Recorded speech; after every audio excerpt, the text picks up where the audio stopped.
Happy Friday. How's it Happy going? Friday. Happy Friday. What's happening, bro? Big O Grub in the building. What up? What What's up? What happening, my up? What's brother? go? Happy Friday. Happy Friday. Happy Friday indeed. Salute, my brother. Cheers. Yeah, this hat is inspired by Big O. I had to go pick this thing up. There You you can see go. that boy right there. He's rocking that chancla, the flying chancla. There you go. Yes, sir. Yep, Yes, sir. just for you, bud, because I know you like this one. Bro, that is the coolest hat I've ever seen, man. Seriously. There you go. Well, They have a whole bunch of we them too. do you really? No, they have a whole bunch of different colorways, like Oh, different no styles. way, do they? All black, black with the teal or baby blue, whatever this is. You know what, man? Honestly, the colorway you're rocking right now is my favorite, hands down. That Miami Vice colors, right? There you The go. the baby blue and that hot pink. I don't know if you can see the lights behind me, Yeah. but we rocking that same colorway right now. But There you bro, go. let's just go ahead and jump right into things. How are you doing? What's going on? Tell me a little bit about what got you into cooking and where did you get that initial piece of inspiration from? Ooh, I've been, I'm doing well. I'm doing well. Thank you. I've been cooking and filming for years, back with my old account. But I was never really into the hashtags, back when it was just photos, right? Just photos of what I ate, photos, and then slowly incorporate into video. Like that was a learning curve that was a little sketchy at first, but I'm getting the hang of it. But yeah, just post everything, whatever we ate, whatever, wherever we went, I was posting food. I'm a big guy. I like food. So I'm going to post about food, art, shoes, hats, that's just part of it. And, just seeing the growth and seeing, tons of influences. I mean, I've, I've, I've watched and listened to almost every one of you guys' podcasts, and they all kind of have the same kind of tone of like that barbecue community, that cooking community, just inspiring everybody and getting them, whether it's Traegs, one of the first accounts I started following, Kendrick, obviously Kendrick. I know gets mentioned a lot, but I mean I was trying his recipes on my old gasser. I had an old Canmore Elite, and I bought a wood chip box, a smoke box at IKEA, and I was like, all right, I'm gonna add some smoke to my 321 ribs on propane, So tons. I mean, you guys. I mean, I wish I could make pizza. I was honored that Heatstroke got to cook some pizza on my pizza oven because that poor thing hasn't been used in a year. It's probably a little rusty, but yeah, the barbecue community, the cooking community, awesome. Lots of inspirations. Way too many people to list, because then I'll leave people out, and you know don't want to do that. Nah, let's not hurt anybody's feelings here. I'm gonna go ahead and take this hat off for now because I feel like I'm wearing my dad's hat. It's this one's way too big for me. I feel real goofy wearing this thing, but just know, guys, this hat right here was inspired by the man Big O. He's got an insane sense of style, not only in his hats, but his clothes, his shoes. Art runs through this man's veins, and I think that probably has a big part of why you're an art teacher too, right? Yeah. Yep. I'm gonna start my 24th year Ah, teaching art. Yeah. I teach beginning, intermediate, and advanced drawing, yep. so that's right up my alley. My degree's in drawing and painting, so I can teach painting too. But most of my stuff here, I'm actually in my little art cave, my little studio right now, where I work. If I'm not cooking and if not hanging out with the family, I'm in here, either playing some Call of Duty or drawing. So, There you yep. go. That's what's up, man. How did you go down that path into becoming an art teacher? What were you maybe as a student? Were you inspired by an art teacher that made you want to do it, or was it something specific that had happened? Oh, there's a couple things. I had a Mr. Hatcher over at Avenel High School, was definitely an inspiration. Took 4 years. I think even in the seventh and eighth grade, they had like they called it a program, but it Hmm. was it was really just an summertime arts, Yeah. because it really wasn't anything academic. It was just all artistic stuff. So from a young age, and when I graduated high school, one of my aunts asked me what I wanted to do, after high school, and I was like, oh, I want to be an artist, like I didn't know what I wanted to do. Video games are huge. Obviously, working at Disney would be awesome. That kind of stuff. I didn't know what I wanted to do, and she was like, "Really? Like, there's no money in art." And I took that one little thing, and I was like, "Oh, I gotta eventually support a family. I gotta eventually do something." And so I took that, and still took art classes at the junior college out there in Coalinga, West Hills College. But I also took criminal justice classes. Oh So yeah, I was going to be out there. There's Corcoran State Prison, Avenel State Prison, Pleasant Valley, which is in Coalinga. You're Wasco, and then you're an hour and a half away from tons of prisons and stuff. And so a lot of the people I went to school with became COs. And so there I was taking art classes and criminal justice classes, and was going to be a CO. But I started helping my mom's friend coach youth youth. I think it was volleyball, right? I didn't really know much about volleyball, but she knew less. So volleyball, basketball, helped with baseball. And I remember my dad saying, "Hey, have you ever thought about being a teacher? Because I know a lot of COs, and they change. That environment changes them, and I yeah, don't want you to I don't want you to change. And no offense to any COs that might be listening or family members or anything like that, but I was like, "Ooh, okay." And so he goes, "You really like coaching? Like maybe become a teacher." And so kind of transitioned from that into realizing like, okay, what do I want to teach? And so I painted a mural at West Hills College with a couple of buddies.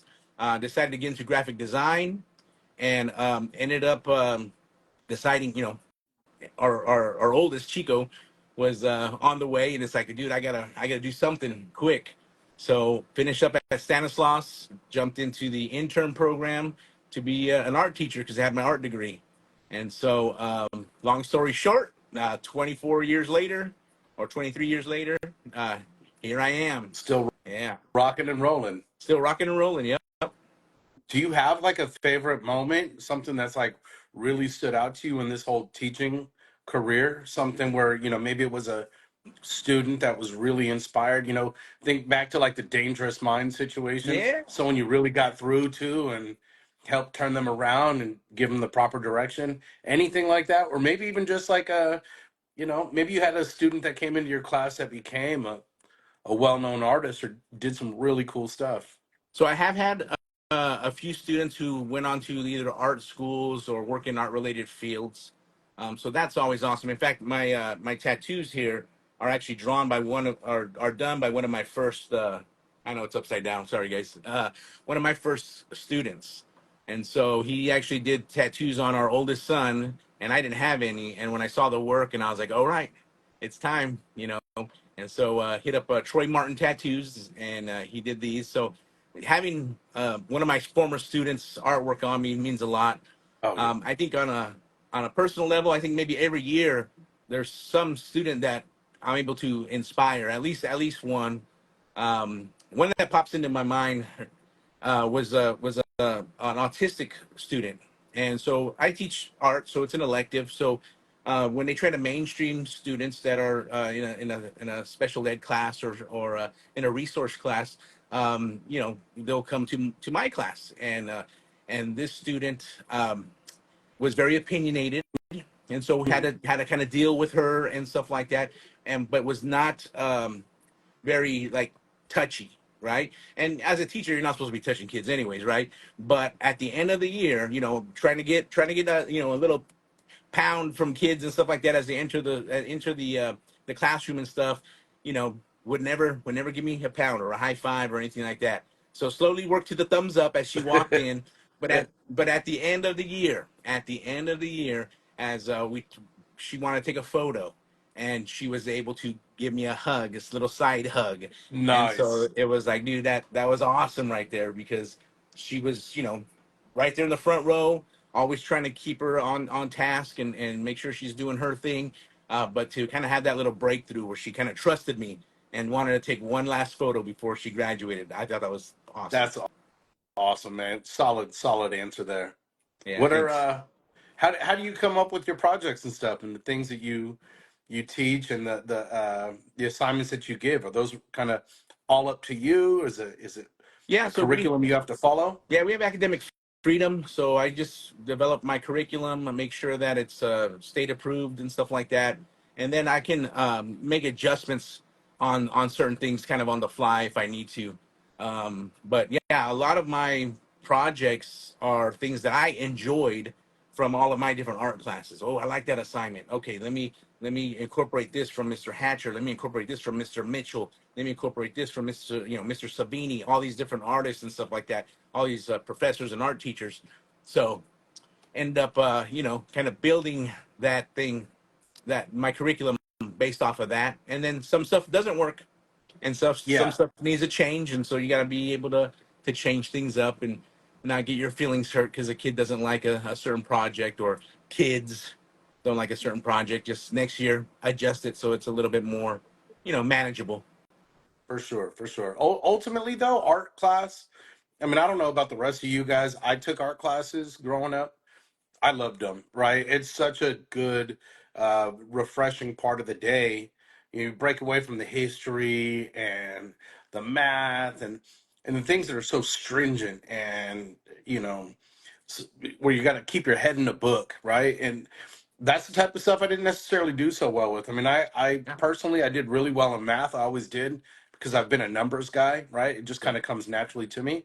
But art class, drawing, painting, that type of stuff was such a good breakaway in the middle of the day, you know. So do you ever see any of that happening with your students? You see them come in with a kind of like, oh man, today's been tough, man. I know I didn't do well on that test, and by the time the end of your class, they're stoked, they're uplifted, they're feeling better, and Yeah. All yeah, the time, but all the time, especially at the end of the each of the semesters, right? yeah, Kids are stressed out and stuff, and kind of still hold them accountable, right? We give life lessons, real world situations. We all got to pay our bills on time. We all got to make sure we arrive at doctor's appointments on time, those types of things, or else it costs us, right? If we don't show up to a doctor's appointment, it's $25 or whatever. So kind of just keeping holding those kids accountable, but at the same time understanding that they have five other classes that they're hopefully being held accountable as well. Maybe they just need a little bit of not so someone so hard on them. Like just ease up on them, read the room, hmm read the room. Don't take it personal if a kid kind of mouths off a little bit or whatever. Take him outside. Hey, what's going on? Are you okay? Like let's be respectful. Remember, if you're having a tough time, sit out here and draw. Away from everybody. That kind of stuff. Just kind of give them that space because it is a break. It is a break. Whether it's a music class, a PE class, those academic classes can be very stressful, as they should be. yeah, Right? You got to build some grit. exactly. Right? You got to be able to grind through things. But when they come into my class, it's kind of like, hey, come on, draw, you know, and when you're done drawing, draw some more. Like you don't have to worry about, don't worry about math. And then let's say they're like, hey, Mr. Salinas, like, I got a math test next period. Do you mind if I study? It's like, all right, let's see how far along you are on your project. It's like, Mhm. ooh, you know what? You're not far enough along. But if you tell me you're going to take it home and you're going to work on it at home, go ahead and study this period, and then just make sure you show me your progress tomorrow as you take it home. Okay, that kind of little compromise stuff, right? Absolutely, absolutely. How about like some of your artistic influences as you were growing up, right? Did you have some, or had you not quite, you know, fell in love with artists at that point yet? Um, I remember doing like reports, little book reports on like Diego Rivera. Okay. Then obviously when you're talking about Diego Rivera, you can't help but talk about Frida Kahlo, right? And so those two, those frescoes, that surrealist type of look between the two of them, really enjoyed that. Um, I really, this sounds funny, but I really like comic books, Yeah. but I really like the covers, Yeah. so like covers can just, if it's a cool cover, I may never read it. My wife gives me a hard time because I have a pull list from a local comic book shop, and it's just like, have you read it? Like, no, I just look at the covers, and I'll eventually read it. Yeah. So yeah, I but get that. I get that. I was really inspired when I was young by artists. That was my kind of thing, right? Instead of having a lot of kids had like posters of the Lamborghinis and the mhm, Ferraris on their walls, or yeah, they had the models, right? Cindy Crawford was kind of my age range, right? Cindy Crawford, Kathy Ireland. I had a lot of like Boris Vallejo There artwork you up on the walls, that go. fantasy Nice. style artwork. H.R. Geiger was a Geiger. huge inspiration for me, There you go. right? As for some of you guys that may not know, obviously Big O does, but he's the artist behind the Alien movies, right? He does a lot of that biomechanical stuff. So art's always been a big, big part of my life. Obviously, I'm covered in tattoos. It's not something that I've done for anyone else. This is literally it's for me. It's a big part of my life. I don't even notice my tattoos until I see myself in photos and things like that. But art has been a major part of my life from being a kid all the way till still today. Yeah, So that's why I love the fact that you're an art teacher, man. I appreciate It'd it. have been awesome to have you as a teacher. You're such a good, solid dude. I know the kids are really, they not only would they be inspired by you from your mentality, your candor, how cool, calm, and collected you are, but also you're a fantastic artist yourself. Thank Some of you. these guys they may not know. I'm not sure if everyone that's in here is already following your art page, but Omar Salinas underscore art. Is that the one? That's it, correct? Yep, that's the new one. That's the Yeah. newest one because lost the other one. But Yeah, poor Big O here, guys. Someone out here keeps hacking his ass. I don't know who it is, but we're gonna find you, and when we find you, we gonna get you. there you go. Yep. But so yeah, so let me ask you this then, on a little bit of a segue. When it comes to the cooking and things like that, obviously, it's a little bit of a debate whether that's an art. Cooking is an art itself, or if cooking is like a what's the word I'm looking for? A skill. Do you find that cooking is an art, or do you find cooking is a skill? I feel like it's definitely an art. Yeah, Yeah, same here.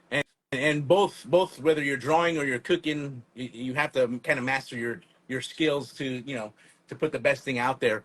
But when we're dealing with like food, to me, a lot of times it's the visual, it's the textural, the smell and the taste, like all of those kind of really play a role. That's why like lots of times people ask me like, why do you use more than one rub on I'm notorious for as an art teacher there's a thing called the rule of thirds, right? You Yeah, separate a canvas into thirds.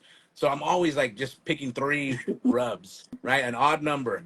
And so every once in a while I only use two, but lots of times it's just three, and I'm picking one for flavor. If it's not too salty, then I'm picking another one that has a little more salt with some texture, and then maybe I'm picking another one for color. And especially that color, whether it's while it's cooking or when you slice into it. That's why I like those darker rubs at the end. Once you kind of get that char and stuff, you slice into that, you get a nice contrast with the dark bark and then that nice pink or reddish pink meat inside.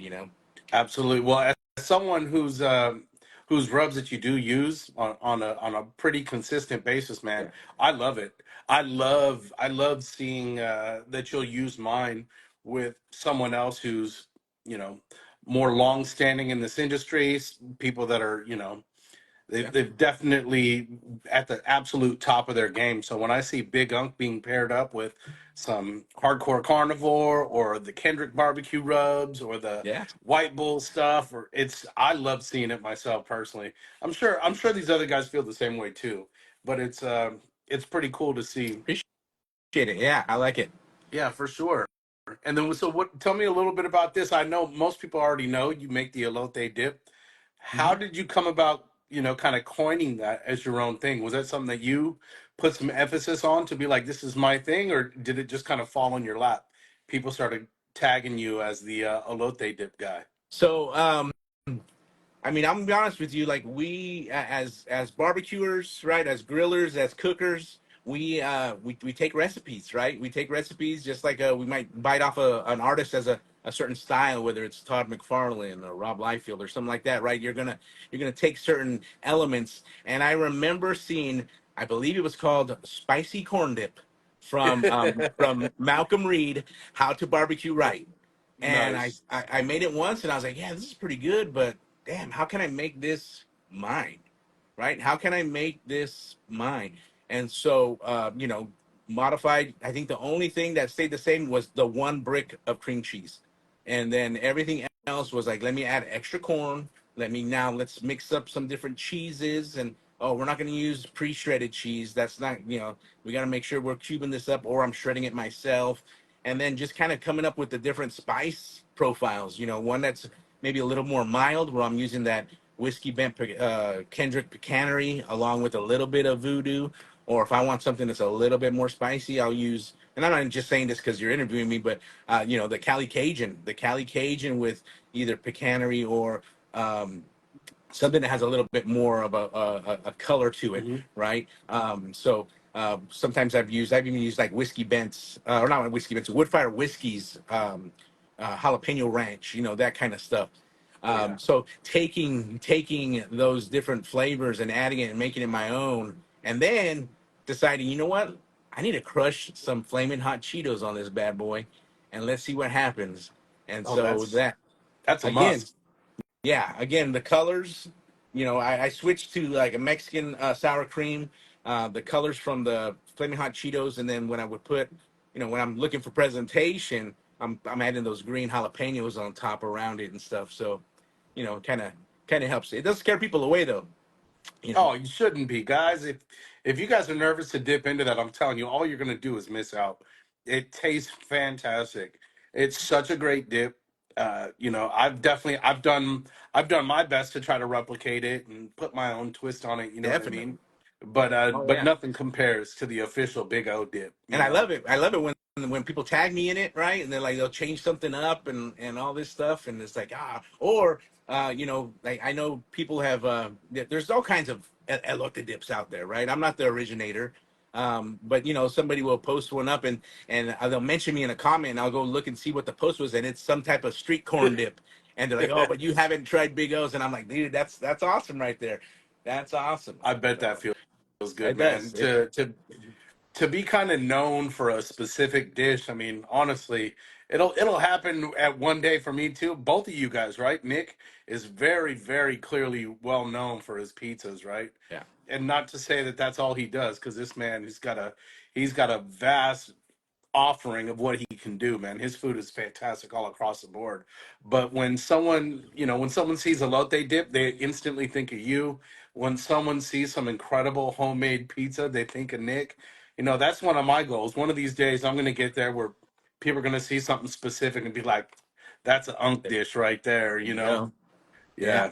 So good shit, Yeah. man. Where did you get your inspiration for cooking and stuff? Was it just, the need to provide for your family, or It's gonna sound cheesy, but from my grandma to my grandpa on my dad's side, going to his house and seeing like little chicharrones on the stove that he had made earlier, and just trying them. My grandma on my mom's side, cooking and mixing the chorizo for her because she was getting old and it was hurting her hands, and watching her, make beans and stuff. And then when my wife and I would go visit her, we would go every Friday with our oldest, and he was young, but we'd just go visit her and hang out, Mhm. and she'd be cooking. And so, it's gone from my grandparents to my parents. I remember my mom cooking, making all kinds of bomb food, and my dad barbecuing. Barbecuing is really from my dad. He would take like a little it wasn't even a Weber. It was more like a rectangle shape. I can't remember the brand, but he would just do hot links for when he would play softball.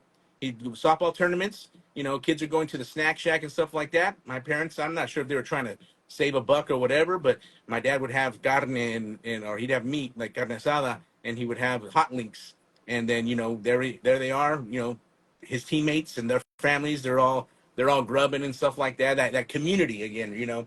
Just and then obviously my wife, man, she gets Yeah, down, you know, she does. she gets down, and so she makes some good stuff. So the last few years I've been doing a majority of the cooking, so now it's a little bit more easy for her to bust out with some homemade tortillas every now and then. And the for Father's Day, she's like, I want to make you enchiladas, which is normally my back to school meal. She'll, when I get back to school, it's like, all right, first day back, or first few days back, let's make some enchiladas. But she's like, let's make enchiladas, but let's do it on the Traeger. And I'm like, all right, let's do it.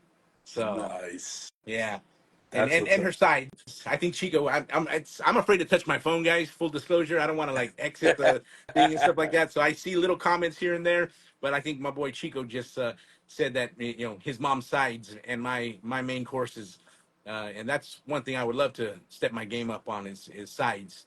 Yeah, Just not everything has to be done on a grill, or a flat top. Just it can be done on the stove. So I yeah, know what you mean. It's a great partnership, man. I'm pretty lucky. My wife is also, she's the killer of the sides. there you go. So I'll typically throw down the main course, whatever we're making, the at least the proteins. If it's not just the main course, it'll be all of the proteins. And then she's the one that's going to be nailing all the sides for us. Yeah. And of course, she's the best sous chef you could ever ask for. Oh yeah. So you, for all you guys out there, all you single dudes, man, get out there, go find you a good woman. A good woman's going to take you real far, help you quite a There bit. you Nick, we got go. some questions over here. I'm sure we got some questions that have started coming in. We do got some questions. So this one is a combo question from the Smoking Irish and Maison. Has Big O ever ran into have a run in with TSA, and did he enjoy it? Did he enjoy it? The follow up. First off, my running days are far behind me. I'm not running anywhere. But yeah, TSA, we have an intimate relationship with TSA. So yeah, they're really touchy feely, some touchy moments. That's awesome. What else we got, Nick? Something. Smoked out barbecue, public school or private school? Public. Mm, Yeah, I teach. Public. I teach in high school, 9 through 12. there you go. Okay. Minnesota, what was your biggest cooking failure? Ooh, cooking failure, man. It would be a tri-tip. Really? Biggest cooking failure. We were having family over. This is pre-Traeger. This is on the gasser, and I want to say it was almost like that I've never done one, the Trisket, the tri-tip like a brisket type thing. I just left it on too long, and it wouldn't slice. It was just dry and shreddy, and I had to shred it, had to kind of doctor it up with a little bit like beef bouillon, and then it was like too salty. Oh yeah, and we had people over, and Oh, so whenever I make oh. a tri-tip, I always kind of think back to that little event. I'm not sure what it was, what we were celebrating, but we had like friends, and I was like, yeah, I'll make the tri-tip. Yeah, no problem. And I don't know what I did wrong. I must have tried a different recipe or tried something a little different, and ah, big time. Besides flare ups, I have a little PTSD from some flare ups, but yeah, oh, They're yeah. asking about the flare ups in the comments. Do you Oh, want to elaborate there? I remember uh, I had a flare up. So on my 885, the Ironwood 885, there's a gap between the grease tray and the edge of the smoker of the grill. So I would move meat out to the side to give it a little char, right? And so I would move it out there, and it was like some chicken. And then that no issues at all. And then we went to it used to be called the Market in Modesto, and I forget. I think it's like Chin's International now in Modesto, and they had like a meat market and stuff. And I bought some bacon wrapped mushrooms, I think it was, and put those on the grill. And my cousin's husband's over in the pool yelling, "Hey, you ever had a flare up?" I said, "No, man, no flare ups. I keep my grill clean." Next I got flames coming out the back of the 85 because the 85 doesn't have a smokestack. It comes out the back chamber, coming out the grease trap. I'm like, what am I trying? I'm trying to save it. So that one's very memorable. I've had a few, but that one's very very memorable because I was like, nah, I never had, no, never. And sure enough, the barbecue gods were like, check this out. So. What about an apartment? Anything happen in an apartment? Is that my wife asking questions about that Yeah. one? Totally forgot about that one. A little Weber on the back patio of the, of the apartment, and I'm not sure I let that try. I probably didn't let the tri-tip defrost enough. So there I am, like, okay, put some charcoal, put some lighter fluid. We're on the second floor on the patio, and I go to light it up, and it just lit up. Try to pull that tri-tip off, and I try to cover it, try to close all the vents, try to not have a fire. I had lighter fluid like dripping down. I'm like, what the hell? So Tri-tip's one of my most favorite things to cook now, but man, there was some learning curves with that one. Yeah, Uh, that one was scary. That one was Listen, scary. everyone's had them, man. It happens to everybody. You guys here in the comments, maybe some of you guys, if you don't cook yourselves, don't worry. It does happen to everybody. If you're not failing, you're not trying. You know, you got to go ahead out and get out of your comfort zone. Try to do some new stuff, but let a lesson be learned here today.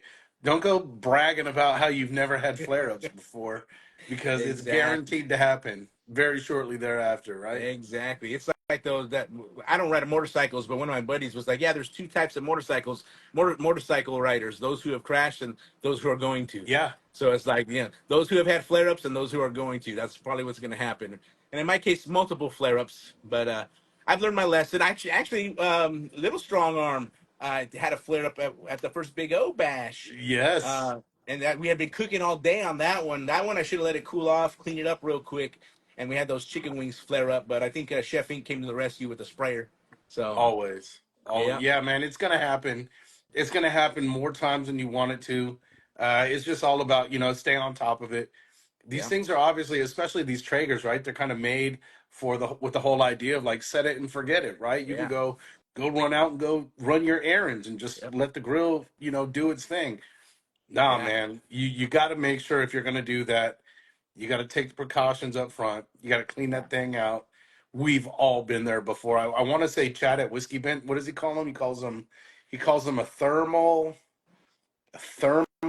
event, something like that. When your Okay, grill catches fire on you. yeah, So yeah, just like you said, perfect analogy. It's not if you've had a fire. It's when you're gonna have a fire. yeah. Yeah, and when I first got my Traeger, a lot of people were like, "Hey, watch the flare-ups, keep it clean, keep it clean." Like, all right, cool. And I tried, but some of those longer cooks is just especially like if it's an all-day event type of thing. I'm cooking early to get my stuff out of the way, and then got to make sure I clean stuff out and you know get stuff out of the way before somebody else jumps on there, and so we can avoid those types of things. But Absolutely, yeah, it happens. it does happen. It does happen. Nick, is you got to step away for a quick second, or is everything okay? No, we're good. And if it hasn't happened, it means you're not cooking enough. Yeah, Obviously, that's There true. you go. That's it's for really what it sure. comes down to. What else we got? We We got did some have a good couple more questions. questions. Yeah. Devo Chico, does your knowledge slash experience of art contribute to your cooking process, or how do you look at barbecuing from an artistic lens? Damn, Love that's my that boy right question. there. Yeah, 100%. Um, I think I see a lot of parallels with when I'm making art because I'm thinking about my an art project way before I start putting pencil to paper and stuff. And so same thing happens with like the menu, like figuring out what I'm going to do, when I need to start stuff, how I'm going to start stuff. Do I go to the store, that day and then never put the meat, like the tomahawks I made this week. I bought them at 11 o'clock in the morning, and I just left them on the counter in a plastic bag so that they could kind of get soften up a Yep, little bit, and didn't put them in the fridge. So that kind of strategy is just like the approach when I'm creating an artwork. And then obviously, just like artwork, sometimes my wife, my baby, needs to come in and as an artist, sometimes you become blind. You need to look at artwork from a different perspective. So whether that's looking at it in a mirror or looking at it upside down, so you can see what needs to be adjusted and needs to be fixed. And some of that stuff's little details that you just kind of overlook, like your brain kind of just filled it in, and you're like, oh, I didn't even notice that. Same thing with cooking, that presentation, making sure I'm slicing right, making sure I'm setting things out right. It sounds cheesy, but when I'm about to take a photo, I got to make sure that things look good and there's some good color contrast and all that stuff. So lots of parallels. awesome. Good question, Chico. Absolutely. Do you enjoy graffiti art? I Ooh, do. Yeah, I do. I really like it when those trains, because we live close to trains around here. So um, those those trains drive by. I'm always trying to read them and stuff. And I never did any graffiti um, when I was growing up. So it was all in books, never on walls or anything like that. So you know, so a lot in books. So I've always liked that. So It's good stuff. I really enjoy it. Uh, that guy barbecue. How did you find the Traeger/Traegerhood? Hmm. Good Oh, question. Instagram, Instagram, again. I believe it was one of my cousins or a friend or something like, hey, you need to follow this guy. He's in Hilmar, right next door to you. It was Benny Kendrick, No, and so no I way. started watching his videos, whether it was like a smoked Cheez-Its or all these videos, and I was like, oh yeah, this guy's right here. Let's go. And started, like I said, started doing recipes on my gasser, and then eventually decided that I wanted to get a Traeger, and it was during COVID, like a lot of us, I think.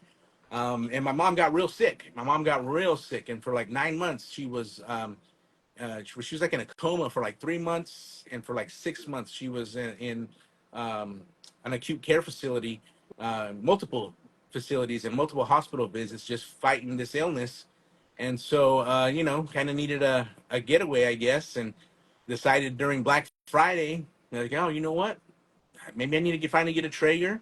And I have no shame in saying this because I tell people all the time when they say they can't afford a Traeger, I use PayPal credit on my Hmm. Ace app, and I figured out what I could pay a month for 6 months with no interest, and said, all right, this is what I can do. All right, let's do it. I can afford an 885 with this payment for 6 months, and it's just like if I paid cash, and I get to start cooking now. There you So go. that 2020 Thanksgiving, I didn't cook on it, but it was ever since then, never looked back. So There you go. Do you remember? yeah. And do you remember what you paid for that when you got it? Oh, it was a That's Black less than a Friday thousand deal. for those, or those over a thousand? No, those were. I want to say it was probably like 1,700. Wow. I think it Okay. was like Okay. 1,700. So it's a pretty good size. I mean, it was the biggest of the ironwoods, and then it was the third from the top level, the Timberlines, right? There's like a Yeah. Timberline 650 and a 1,300. So it was that one, and I went with that one, and it was Black Friday. So not only were stuff on sale, but they also gave like $250 free shelf, free rubs, free Oh, bags of pellets. So that came out. That was a nice deal. there you go. I asked because I just saw. So I've got my own personal preference that I recommend to people if they're going to get their first one, and I saw that it just went on sale. It's at Costco. Okay, It's only $650 right now. The nice. Traeger Silverton grill, Silverton, yeah. freaking awesome, awesome grill, complete workhorse. What would be your recommendation for someone that's like, hey man, I see the Traeger hood, looks awesome. I'd like to get one. I'm a little budget conscious.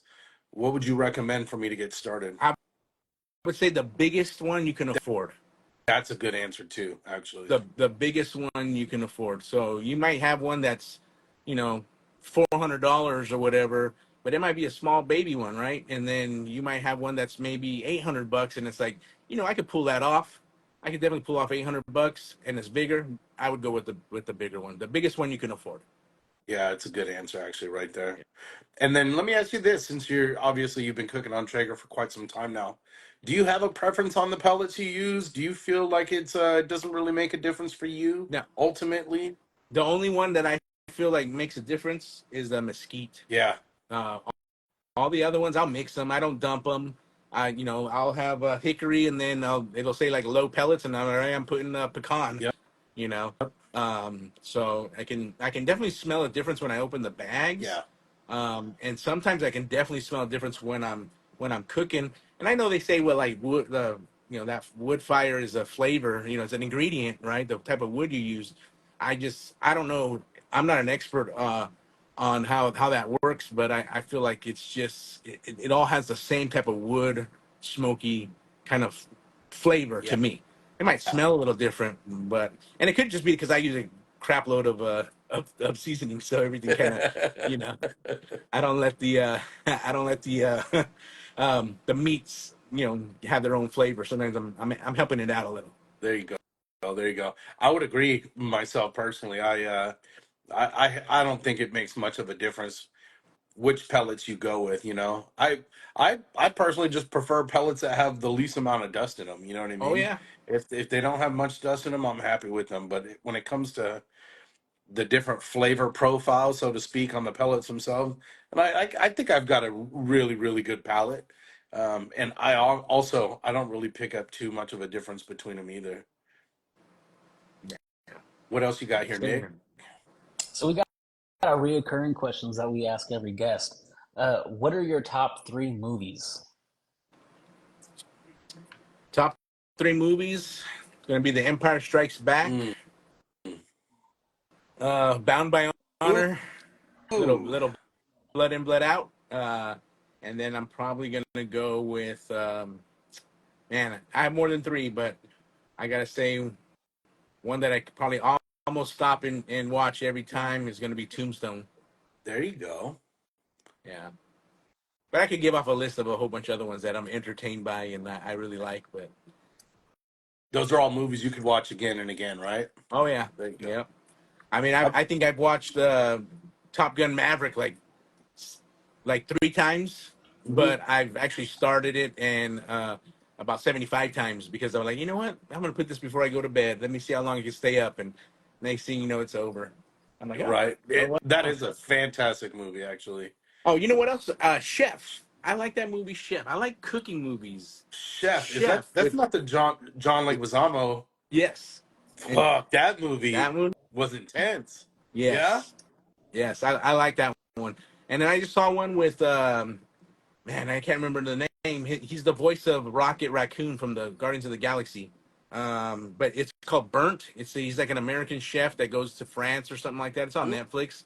It Mm, was he was kind of burnt out and got heavy into drugs and alcohol and women and stuff, and is trying to earn a third Michelin star, and that was pretty entertaining. really? So I'll check that one out. I haven't seen that yeah, one yet.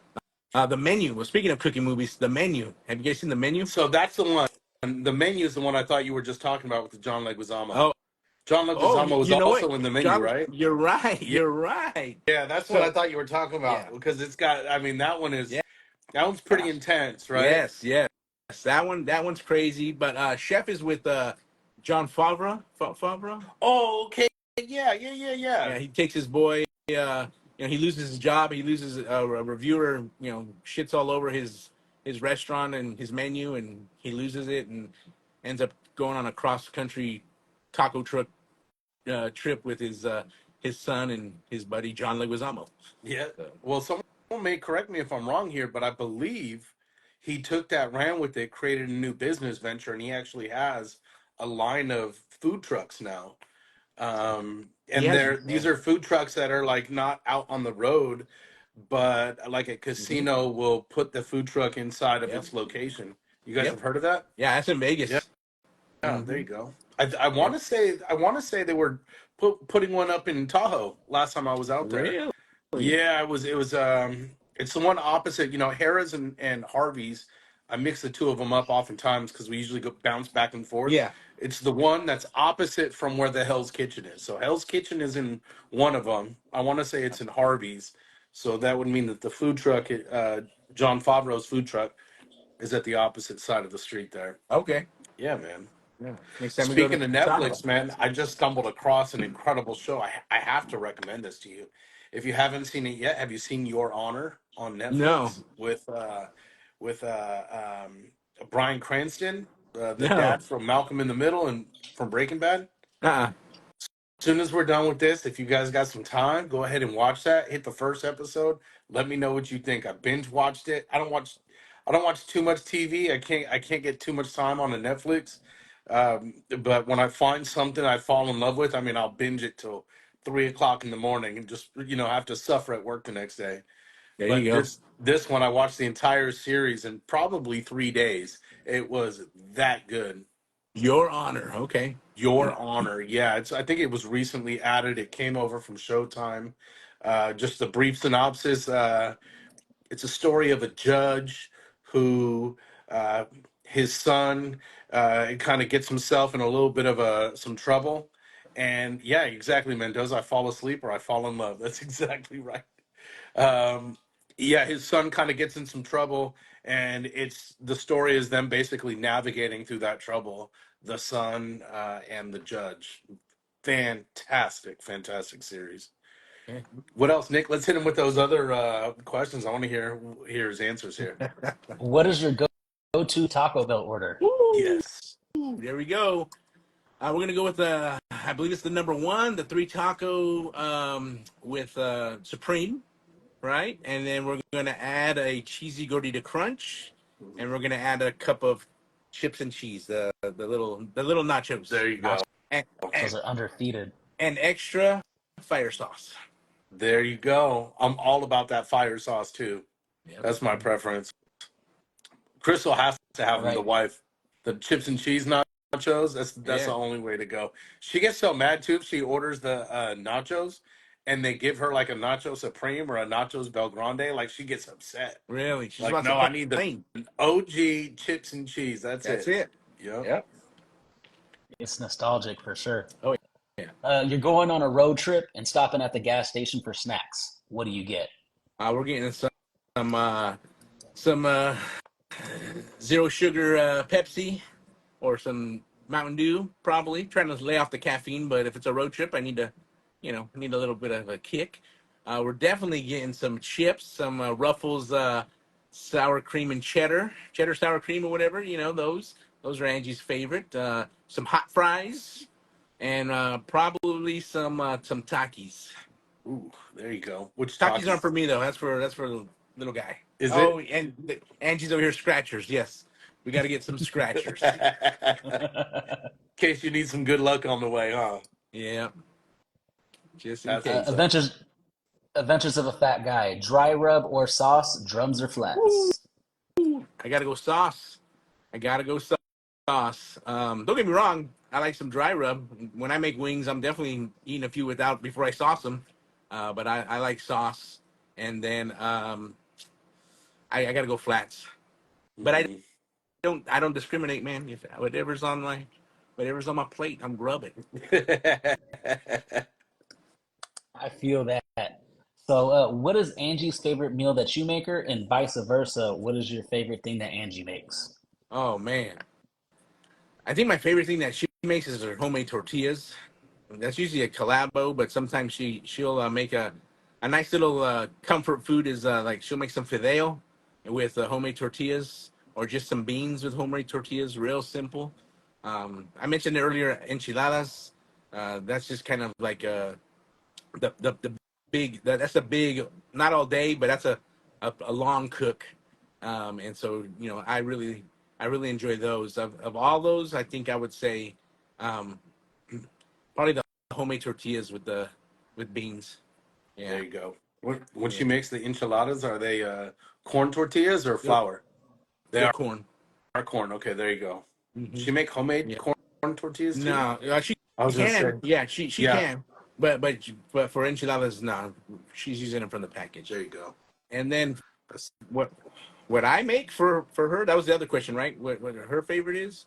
Yep. Um, I think she really likes my tri-tip when I nail it, even though had some setbacks in the beginning.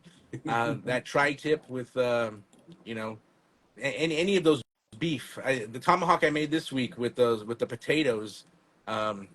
She really liked that, but that tri-tip, I think she likes my tri-tip. So, there you She go. agrees with you. She yeah, agrees. she, Uh, oh, yep. A Solus 21. Would you ever go back to charcoal? definitely, yeah, definitely. I'm not. I don't know if I have enough room, but eventually I want a little Santa Maria, Mm. and so cooking with some charcoal or some wood in there, just being flexible. Sometimes because I have had flare ups, and I do have, and I don't know if PTSD is the right word, because like people have real PTSD. So, but like I really worry about flare ups. It's always in the back of my mind. So when something gets a little smoky, I'm looking at that temp. I'm like, okay, it's in super smoke mode, bro. Like chill, you'll be okay. But I'm like, oh, what's going on? But yeah, definitely. I would love to be able to cook on everything. Like be good at everything. But obviously, space wise, I got two Traegers and a Traeger flat rock, and then I have my new carnitas section where got that copper pot with the burner, and then I have my pizza oven. So I have room for a small, I think, a 2x3 Santa Maria. So that's hopefully by next June I'll have something there, and that'd be kind of Hell cool. yeah. I just Well, when don't the want a whole time's bunch. right. Yeah, We got exactly. you lined up with some Jealous Devil charcoal, baby. There you go. Yep, Yes, sir. yep, Yes, we yep. do. Yeah. So yeah, Yeah. definitely. Speaking of which, so June, that's the Big O Bash. Yes. Happens every June each year. Tell us a little bit about that. Tell us what it means to you to be able to have everyone over and just everyone get down and throw down as a community. That's what it's all about right there, bud. That community. It started by being invited to your Big Unk Bash back in January a few years back, and I think we talked about it there. Like, dude, let's kick off the summer at my place. I got a pool. Let's do it, and then just kind of put the work in on the yard, got everything ready, and was not really because I'm terrible at like communicating oftentimes. Like, yeah, I'm gonna be here. Yeah, I'll go. I wasn't really sure who was gonna show up. And when I saw how many people came to that first one, and who it was, and I was like, oh damn, that it meant tons. And then we did the second one this last June, and the same thing. Like, I knew some people were coming. I was trying to drop hints. I wasn't trying to be all like, hey guys, I need to know, but I was like, hey, text me or DM me and I'll give you my address. That was my way of getting people to tell me that they're coming and stuff. And when nobody DM me, I was like, hey, here's my address in the chat. Like, here's my address. Just show up and stuff. And just having that group of people, and just like it's not just a bunch of guys that use Traegers, and I think that's I really enjoy that. Just like yours isn't, right? Yours isn't. Yeah, It's not just, oh, it's Traeger. It's just us. No, we had guys on the rotisseries. We had guys on kettles. That first year, we had drums. We had it all set up. And this year we had a Santa Maria. Thanks KO Barbecue, Kevin. So we had it all hooked up, and just seeing everybody excited and coming in and just bringing their A game. It's just like that's what it's it, about, man. it's just so awesome. Everybody's just so proud to show. Like Chef Inc. brought his rig, right, and he made some amazing food. Um, Central Valley Sauce Works, Camp West. I mean, there's so many people. I went and we had some chicken donated from Chuck's 209, a butcher shop next town over, and I'm like, hey, yeah, hey buddy, let let's get somebody to cook this. And my brother, who hadn't cooked in a while, hadn't barbecued in a while, he's like, yeah, let me cook. And there he is in my spice drawer, like grabbing his stuff and throwing down some leg quarters, and then that kind of stuff. It was just awesome, just awesome. And then when people can't show up, um, and they let me know, it's awesome. The reason, most of the time, it's awesome the reason that they can't, because we all want everybody to do well. And if it's somebody getting a catering gig, or they got invited to out of state to another type of cooking event, bro, go have fun. The ones that bum me out is when people are sick, or Yeah, like, oh, my little one's sick, or oh, hey, my and it's like, yeah, no, no worries. Those bum me out because they're kind of, we're missing out on them, and they're missing out on all of us. But it's like no hard feelings, and it's just bringing everybody together. You know, um, it's just bringing everybody together and having a good time and learning. Learning. Like I yes, got as soon as we were done that next day, we're cleaning up and I'm debriefing with Angie and Chico, and I'm like, hey, yeah, next year my lote dip is gonna go on early, and then I can just help people cook on my stuff, because when I was trying to cook and help with the carnitas and stuff, I was starting to get a little spread too thin.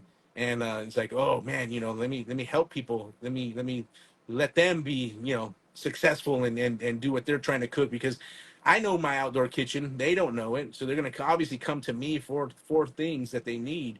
So next year when we have it again, I'm hoping we have the same amount of people. I feel like it was about the same. This year hmm is just a little more spread out. We had like a morning group, then an afternoon group, and then we had a smaller night group. Where last year, two bashes ago, it was like the afternoon group and then a small night group that we watched the fights. yeah. So, and I get it. Like, it's June, right? It's June. It's summer. It's graduation parties. There's a lot of stuff going on, but that's just I don't know. I like the the weekend before Father's Day. I think that kind of, not that it's just dudes. I mean, it ended up being just dudes, but like it kind of ties in a way. Yeah, man. It's awesome. It's a ton of fun, man. I'm stoked that you throw them. I love getting the invite, being able to come out there and stuff like that. But I know what you mean, dude. It's stressful leading into it. Mhm. For me personally, I get pretty stressed out leading up to it. You're exactly right. You don't know who's gonna end up making it, who can't make it. Yeah, Usually don't find out until it's already, it's already going yeah, on.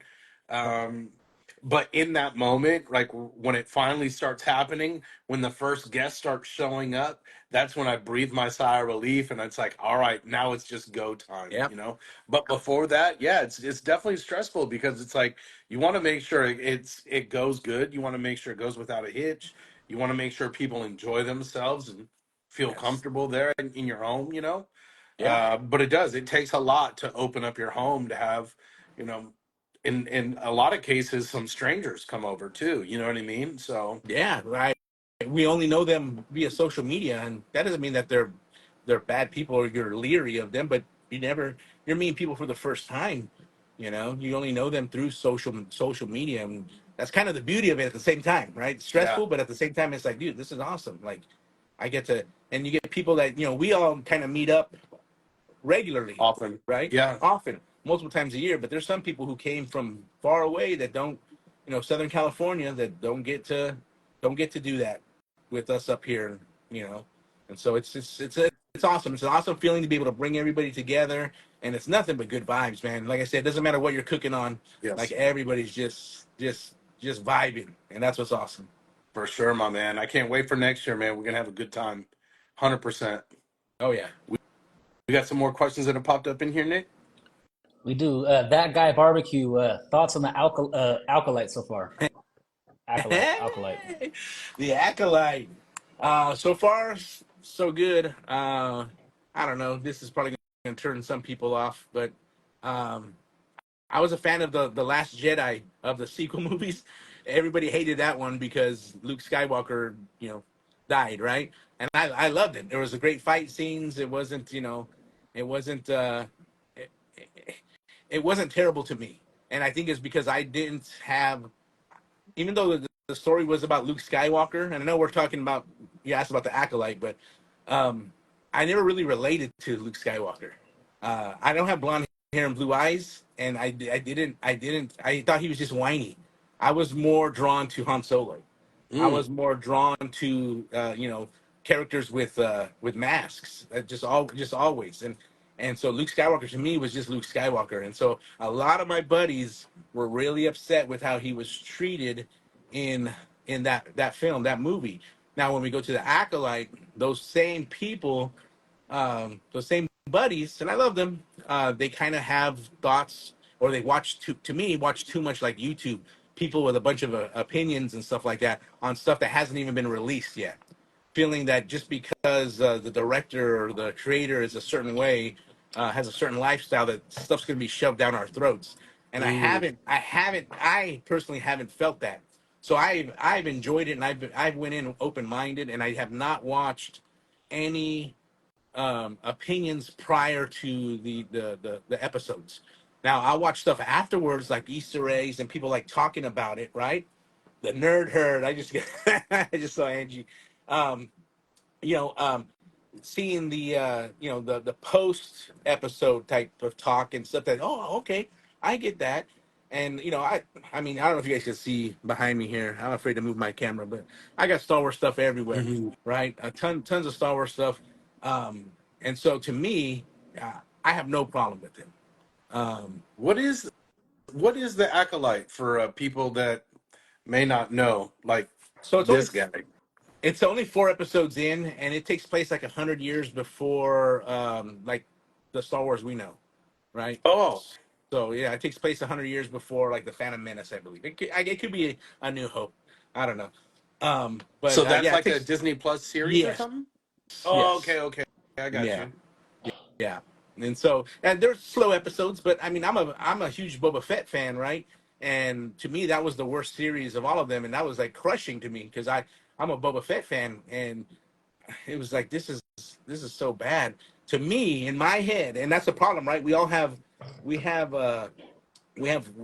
ideas of how things should go, and when it doesn't match up our ideas, I think lots of times people are turned off by it or whatever. Mm. So the introduction to the Mandalorian calm, cool, just kind of just gangster, just like, hey, I could bring you in cold or I could bring you in warm. It doesn't matter to me, right? Just like very minimal words. To me, that's how Boba Fett should have been. That should have been Boba Fett's line, right?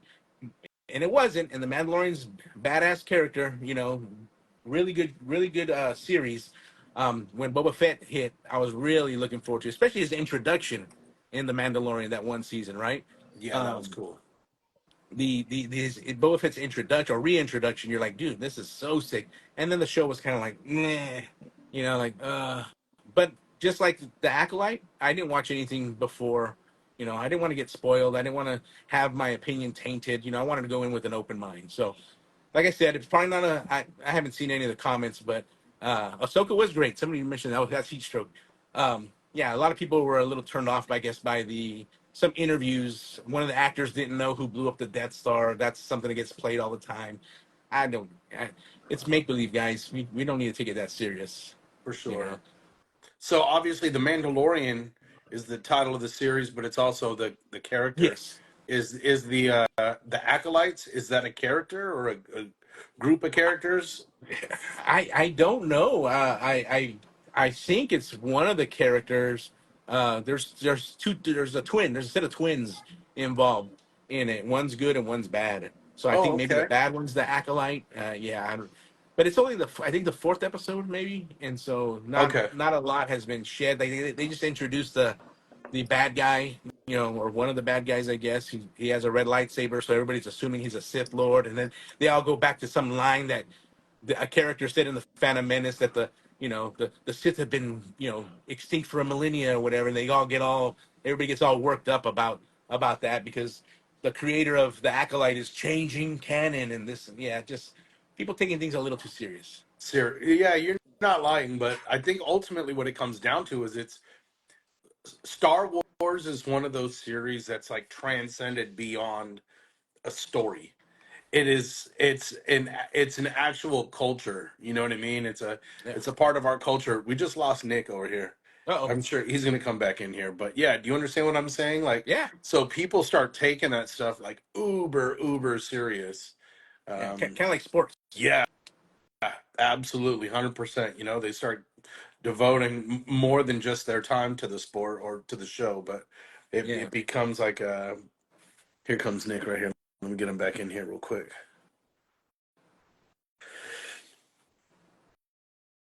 Oh, Mike, we have those conversations, Mike. We have Star Wars conversations, definitely. Oh, you guys switch seats, huh? What happened? No, we You didn't. guys switch seats. Oh, It's okay. oh. Everything going good over there, Nick? Yeah, my bad. I got upset that you guys weren't praising Star Wars enough, so I got out of there.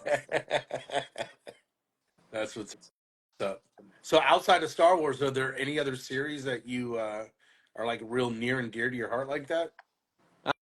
I really liked the Walking Dead for Oh yeah. quite a few seasons until a few characters got killed off, and then it was kind of like it's kind of ran its course. I got into a few years ago Yellowstone, Yes. which was cool. Then it's taken forever for this next season to come through, so we'll see November. how that one. What's that? November. It's Oh, coming is it back November? Okay. November. Yeah, I just Yeah. saw it was announced. Yeah. And then whatever like the family's watching, you know, uh, whether it's some show on Netflix like the Airbender show that came out, Okay. if they're watching that. There was a few other ones. There was another one. Oh man, it was what's it called? Baby Reindeer or something like that. Did you guys hear about that one? Baby Reindeer was creepy, dude. Was that was that, was I that the got stuck. stalker? Yeah, yeah, the stalking Okay. one. Did you Yeah. finish it or no?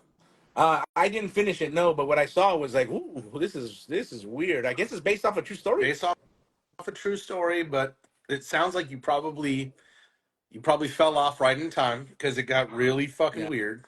Okay. It got really weird. Yeah, I'll just leave it at that. They Yeah. got very very weird. I think they touched on some things they didn't necessarily have to touch on. I was sucked in right away. I thought it was a great show. Um, it caught my interest immediately. But yeah, man, they started touching on some topics that I just felt like it was completely unnecessary for the show. Angie, Uh, did you see the whole thing? What up, Steve? I think I think she did. She did. Angie, you know what I'm talking about when I say how it got real weird and real creepy and stuff like that? Let Omar know if it's like in his wheelhouse or not.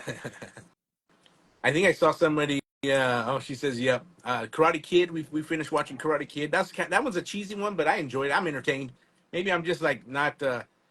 Maybe I'm easily entertained. I'm like, yeah, that was just some cheesy stuff to it, but it was still You're cool. talking about the Cobra Kai, the like The spinoff, Cobra right? Kai. Yeah, yeah, Yeah, Cobra Kai. dude, it was Sorry. awesome, right? Yeah. Wasn't it? I thought, I I wish they did more of that, right? yes. Some of the movies that we loved way back when in our childhood, Yeah. and they kind of bring it back to life these days. I mean, I think that's a great formula. Yeah. Yeah, Angie says it's definitely not in your wheelhouse. All Yeah, right. you fell off right in time. All Just right take then. my word for it, Omar. Don't even Google search it. Okay. I will. I will. Yeah. Yeah. Nope. I think like a live action Voltron would be kind of cool. Oh, you ain't lying, dude. Voltron was Yeah. insane. I loved Did you Voltron as guys a watch kid. the Netflix one from a few years back? I think it was maybe just pre-COVID, maybe. Oh, you got to watch that one. Honestly, I didn't even know that they made one. Oh, Cartoon still, yes. right? Oh, Hopefully. yeah, yeah. All right. Mm-hmm. But Oh, it's just a modern twist on it, you know. really? The graphics are awesome. Yeah, it was really good. What was your favorite cartoon growing up? Was it Voltron or was it Uh, one of the I others? got to go GI Joe. Oh, no way. Yeah, and now you know, and knowing is half the battle, right? Hey, true story. I I did not like GI Joe for the worst reason. The Really? worst reason. I didn't like pew pew pew Uh, pew uh, like the way that they shot the yeah, bullets. Right? I didn't like it. I yeah, loved the rest of it. I loved the characters, but when they started shooting the guns, I couldn't stand the little laser guns. yeah. Thundercats, Pepper Dojo. You're bringing that up Oh, right now. yeah. Thundercats was my show. 100%. Thundercats. Yeah. I remember Thundercats. Transformers. I remember Yes. Transformers off the hook. There was another one. It was Mask. Do you guys remember Mask? A It, cartoon mask? it was The Jim yeah, Jim not the Carrey Rocky movie Dennis story. cartoon? Yeah, but Uh the cartoon based off of the Jim Carrey movie? no. It was Mask. It was the like these vehicles would transform into like bases and stuff, or a car would then transform into a plane, and they had little characters. So it was kind of like a cartoon based off of the to sell toys, basically, right? Oh man. So It rings a bell now that you say it. I hadn't even thought about that in a while, but it does kind of ring a bell. it's spelled like M period A period S period K period. So it's Gotcha. just yeah, you got to watch it. Oh, Silverhawks, the Pepper Dojo, that's what's up. Silverhawks, yeah, Silverhawks back in the day. Yeah, but Thundercats, uh, yeah, Thundercats off the hook. He-Man, Masters of the Universe. Yeah, Yes. Those movies were good too, actually. yeah. The Dolph Lundgren movie. I don't know. Oh They yeah. probably don't hold up though. Some If you go back, you of try them to know. watch those now. I can't imagine those hold up well. But back in the day, though, they were great movies. Yeah. Oh, the Pepper Dojo had remembers the toys. Yeah. See, I got to look those up. I'll look them up, see what those are all about. I was a Yeah. big Heathcliff kid. Oh, there you I go. loved Heathcliff back in the day. That's one of the ones like my wife doesn't remember Okay. Heathcliff. Nick, do you remember Heathcliff? No, Mm-mm. the cat. Nope. Heathcliff the I cat. remember. Nope. I used to love to draw Heathcliff and Garfield. There you go. See, that was that's where I got a lot of my inspiration for art when I was a young kid. The things that I used to draw. I used to draw a lot of comic books, a lot of the cartoon characters. Yeah. Obviously a lot of the superheroes and stuff like that was Yeah. fun to So draw. speaking of cartoons, excuse me, on my Omar Salinas underscore art, me and two of my buddies, we kind of host a thing called June Tunes, Yes, and so saw. every day, I'll admit I'm a few days behind, maybe a week and a half behind, but every day there's a prompt, and we draw a comic book or a cartoon characters. And so yeah, so lots of times I'll have some Heathcliffs or some Duck or Tailspin, those types of characters from Yes, cartoons and stuff. DuckTales was the shit too. I love DuckTales. Yeah. Angie, see, Fat Albert. I was all about Fat Albert too. Hey, hey, hey. Hey, Yep. hey, hey. That was a great series. But again, I think we're just aging ourselves now. I think a lot of people don't even Pretty much. know those shows. They can find them on YouTube. Yep, that's right. Go ahead and go check those out. I bet, and you know what? I think Hulu has a lot of those old cartoons and stuff too now. Oh, I bet. Yeah. Man. Yep, Yeah. yep. I remember Transformers the movie, man, when Optimus Prime died. Uh, Got you, huh? that Look got at me. Yeah. Maison asking who Fat Albert is. You don't know who Fat Albert is? That's crazy. Oh yeah, he's messing with me. That's a Bill Cosby cartoon. Yep. Yep. Back when you know, back in the good old days of Bill Cosby, I Mhm. suppose. The Back when the pre pudding pops were available. Do you guys remember the pudding Yeah, the pops? pudding pops. Bro, Yep. why are those not available? I'm trying to every time I think about pudding pops when I'm at the store and I'm looking, I'm waiting for them to come back, but I don't think it's gonna. I don't Now think they have to have a new spokesperson, I think. Yeah, we definitely need a new spokesperson. Don't worry, they're gonna make you sleepy. Were you into playing video games and stuff when you were a kid? Did you have Oh like yeah. a Nintendo? I did not have a Nintendo. We had an Intellivision. I'm really gonna Oh, date myself now, wow. right? I feel like we always had opposite of whatever most people had. So a lot of people had Atari, and my family we had Intellivision.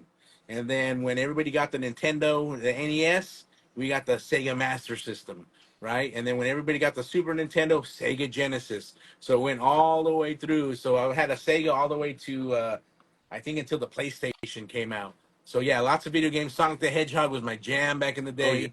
yes. Celtics. Bulls versus Celtics in the NBA playoffs, right? You know, get those. I remember like this is super geeky playing that game. This was before like the games actually did stats, right? So I Yeah. would play a game, and then you could do Jordan's signature move was the up and then underneath, and did these all these dunks and stuff, and you could I would tally points, who scored points, and so I was like keeping score on a No video game. way. Yeah, it's like, oh, this game is so sick. But yeah, that video games were like my introduction to like sports, like hockey was all from NHL '93, right? I was a Chicago Blackhawks, right? Oh, I like the Chicago Blackhawks, and you check that dude, and then he'd be flat on the ice, and he'd be moving like this, and you see blood coming out of the onto the ice, dude. It was like, this is sick. It really So was, that, dude. Those hockey games, man, those were some of the funnest, most intense games though, man. Like I yeah, feel like we could play the basketball games, my brothers and I, and like our fighting would be at a minimum. But yeah, when you play the hockey game, man, we'd be arguing, we'd be fighting. Mike Tyson's Punch Out, there you that's go. one of my favorite games of all time. I have a little fun fact. I have a complete in box, like really, really good quality Mike Tyson Punch Out. It's in my office upstairs. Nice. Yeah, it's something I did maybe like 5 years ago or so. I just got a wild hair up my ass. I was like, you know what I want to do? I want to go get some of those old NES games. Try to find them like brand new in the box. Yeah. Uh, M- Mike Tyson's Punch Out's one. I don't have many. I think I've got like six, like really, really good quality ones. They There you they go. just something about it, man. Nostalgia's been something that's always stuck with me, man. I love Oh, yeah. I love all that old stuff, man. I think what it is you start growing up, man, and life gets serious and you start dealing with like adult complications and stresses. It's nice to go back to when you were a kid and things were just life was easy, Yeah. life consisted of waking up early, sitting on the ground in your underwear, eating cereal in front of these cartoons we're talking about. You know what I mean? Trying not to make noise while your parents slept in. Yes, exactly, All, exactly. And all up there's real close to the TV trying to hear it. yep, yep. There's your brother talking right now. Altered Beast. Altered Beast was also another good one. Altered Tecmo Beast. Tecmo Bowl. Tecmo Dang. Bowl.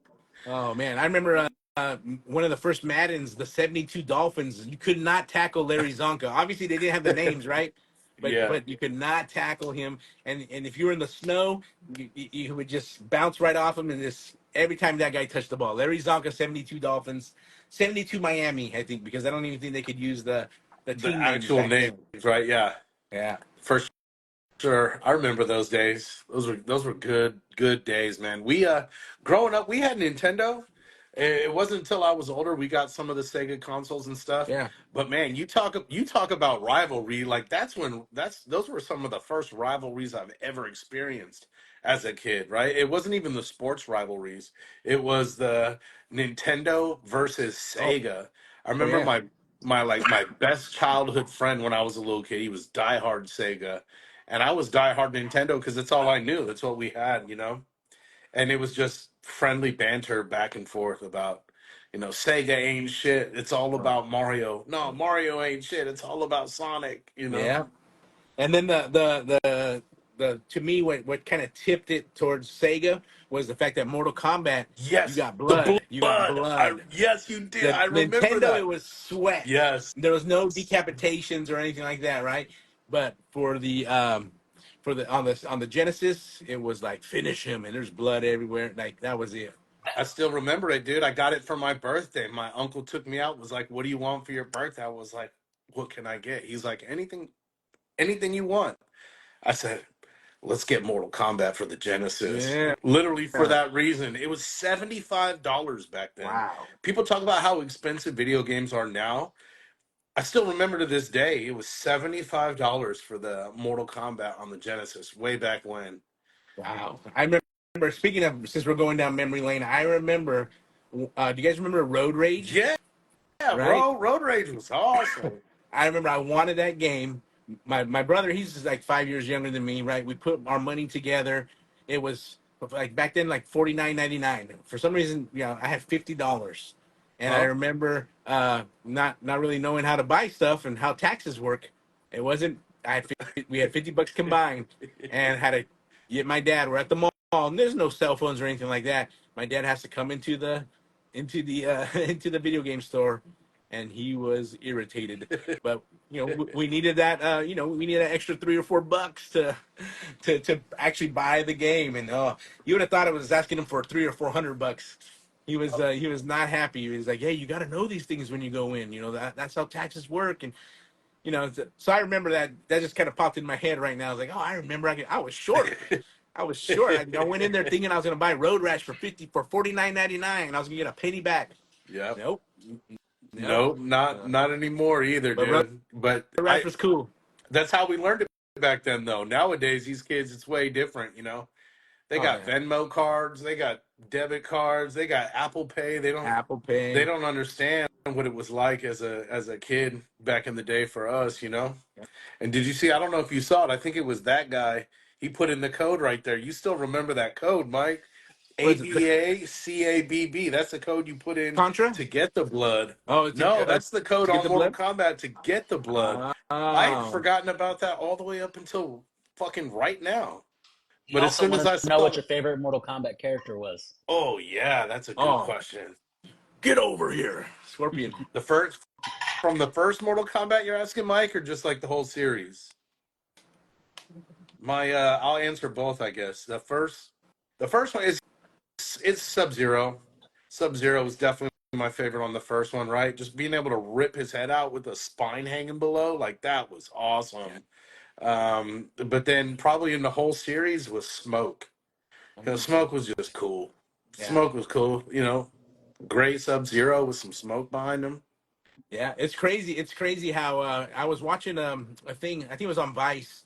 They were talking about NBA Jam, Mhm. right? That's a great game, right? And they were talking about how they had to develop the characters and how they tried to like wrote a green blue screen back then, blue screen the characters, and it didn't work out. Yada yada yada.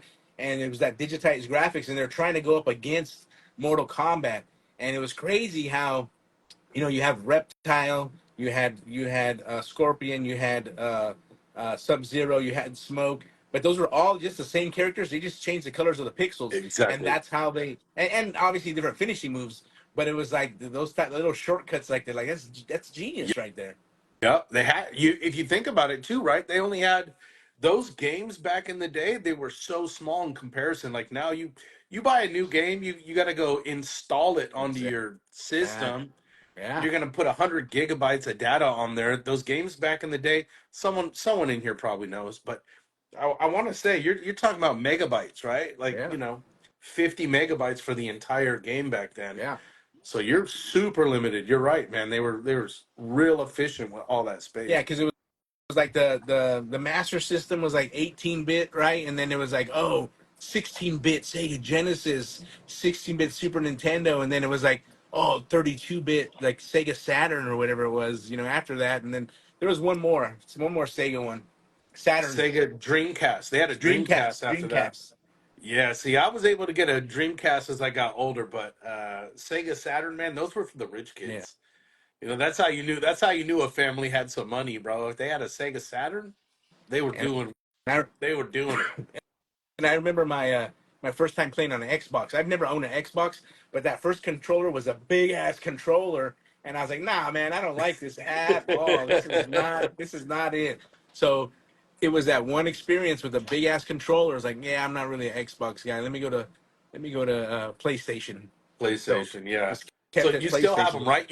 You mentioned Call of Duty earlier. You still Yeah. play video games now? I wish I could play it more Yeah, often, but yeah, I still like. I'm excited for Black Ops 6 coming out. You know, that's that gonna one's be coming out, fun. I think, in November as well. But yeah, I definitely can try to play video games. I'll be in here working, and Kaino will be here in the studio because I got the PS5 in here, and he'll be playing. Uh, oh gosh, not Minecraft. The other one. Why am I forgetting? Uh, the other shooting game. Roblox, No, not Roblox. The other shooting game. It's really popular. Damn, I oh, can't. It Fortnite. thank you, Fortnite. He'll Yeah. be out here playing Fortnite, yelling at the TV, and I'm in here drawing. Or if I'm cooking, I'll hear him yelling at the TV, and it's like, bro, you need to chill out. Yes, Fortnite. Everybody's Yeah, jumping Fortnite is in right definitely now. one. My kids fight over Fortnite a lot, man. It's the trash talking, it's all that stuff. But ultimately, I think we do the same. Yeah, We do the same. Gee, I'm on that COD too, man. I love Call of Duty. yeah, Call of Duty's got a little special place in my heart, man. yeah. Especially once they got rid of like the jet packs and like running on walls Yes. and stuff like that. I just wasn't a fan of that. Just So I was late to the game. I didn't start playing Call of Duty until several years in. I remember specifically going to a buddy's house. They were playing Call of Duty, and I was like, "Oh man, Call of Duty, man! I've heard all about it. I'm not into it." And then I hung around, and I was like, "Man, this actually looks kind of cool." Started playing it, fell off during the jetpack times. You know what I mean? I don't remember which game that was. yeah, But then came back on a couple of years later. I don't have too much time for video games, but when I do, I still try to stay on top of them. I still get them. I don't necessarily get to play them as much as I would like to. yeah, But on that exactly. PlayStation front, bro, you got to check out Ghosts of Tsushima. Have you seen that one yet? Uh, Man, that's a samurai game. It's probably one of the most beautiful games I've ever seen. Speaking of like art, the art in that game is unbelievable. yeah, Ghosts of Tsushima, yeah, yeah. Check it out. yeah, man. Is that the PlayStation Store or is It's it you have to? PlayStation exclusive, so wherever you, however you like to get your games, Oh, okay, you can okay, download it or you can like buy it on a disc or whatever. okay. I have to check that out. So what's next for you, brother? What do you got coming up here next? What kind of goals and things like that do you have for yourself when it comes to this whole cooking world? The whole cooking world. Yeah. I think just continue with the vibes. I think I had set some goals out. I remember when Angie started her program, her doctorate program. I had set some goals out that were a little bit easier than a doctorate program, right? And it was just like, hey, I'm gonna see if I can get some companies to notice me and stuff like that, and see what happens. See if I get stuff sent to me. So it's not all about getting stuff sent to you, but in a way, in this community, when people, hey, try our stuff, it's kind of cool. Like, all right, you respect my stuff enough that I can try your things. So, I had set a goal back when Traeger had their Traeger Summit. I forget what year it was, 2022, maybe 2021. I forget what it was. Yep, I And think I it was right told, around there.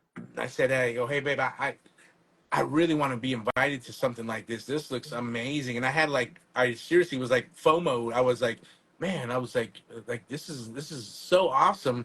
And I was just watching people's lives and all that stuff.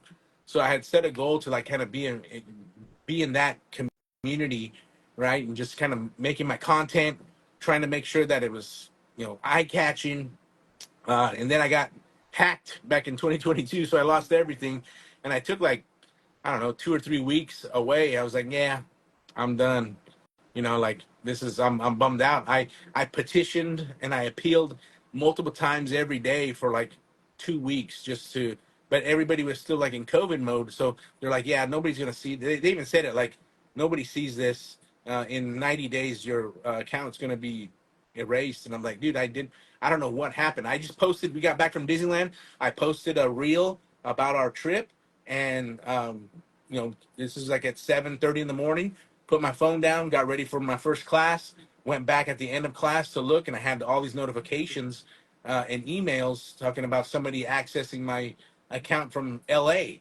And Oh so, man. and I was like, dude, what happened? So, somebody in LA, I don't know. I think a cast member at one of the restaurants asked for my discount, and he said he needed my phone, and was my phone was gone for like 3 or 4 minutes.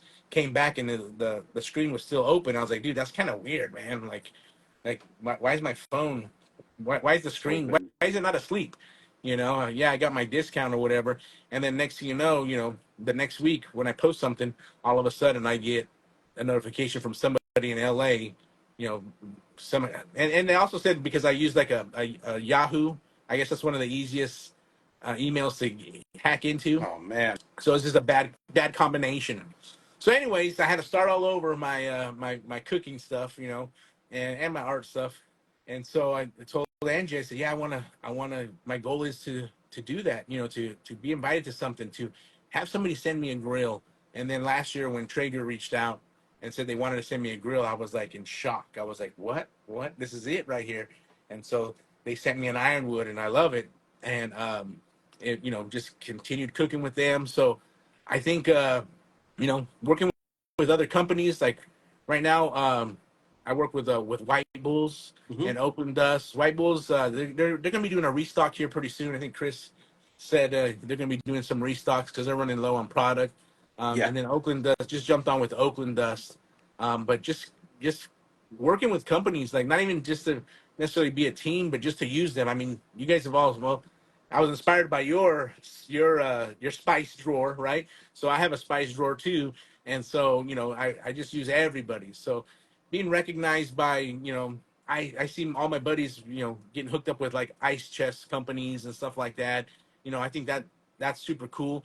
That'll happen to me eventually, but I got to set that goal. Being recognized by maybe some of the bigger brands would be cool too. No offense to the small brands, but if Meat Church was to reach out and say something like, I'd be like, all right, say less. I'm down. I love your guys' products, right? So same kind of idea, just kind of finding the next company to work with, Align with. Yeah. align with, and just keep making stuff and having some fun with it, figuring out this algorithm, man, right? Like it's a trip, like putting stuff up, some stuff hits and some stuff doesn't, and it's like, oh well, like I'm not gonna lose sleep over it, but what exactly am I doing different in this one that didn't work And on the other one? and I think that's what it comes down to. I don't think you can put your finger on anything anymore. It's just kind of it's a lot of it is like kind of like the luck of the draw, you know. I my advice to you is just keep doing what you're doing, bro. You're doing everything right. You're killing it. Appreciate You it. put out great content. Your demeanor, your attitude, you're obviously a namesake in the community. Everyone loves Big O, There you and go. any company that you should choose to align yourself with is very lucky to have you. Thank you. Nick, do we have any finishing up questions here? Yeah, Big Brown 5652. What childhood dish would you like to Traegerfy next? Which what? Which childhood dish would you like to Traegerfy next? Ooh, which childhood dish?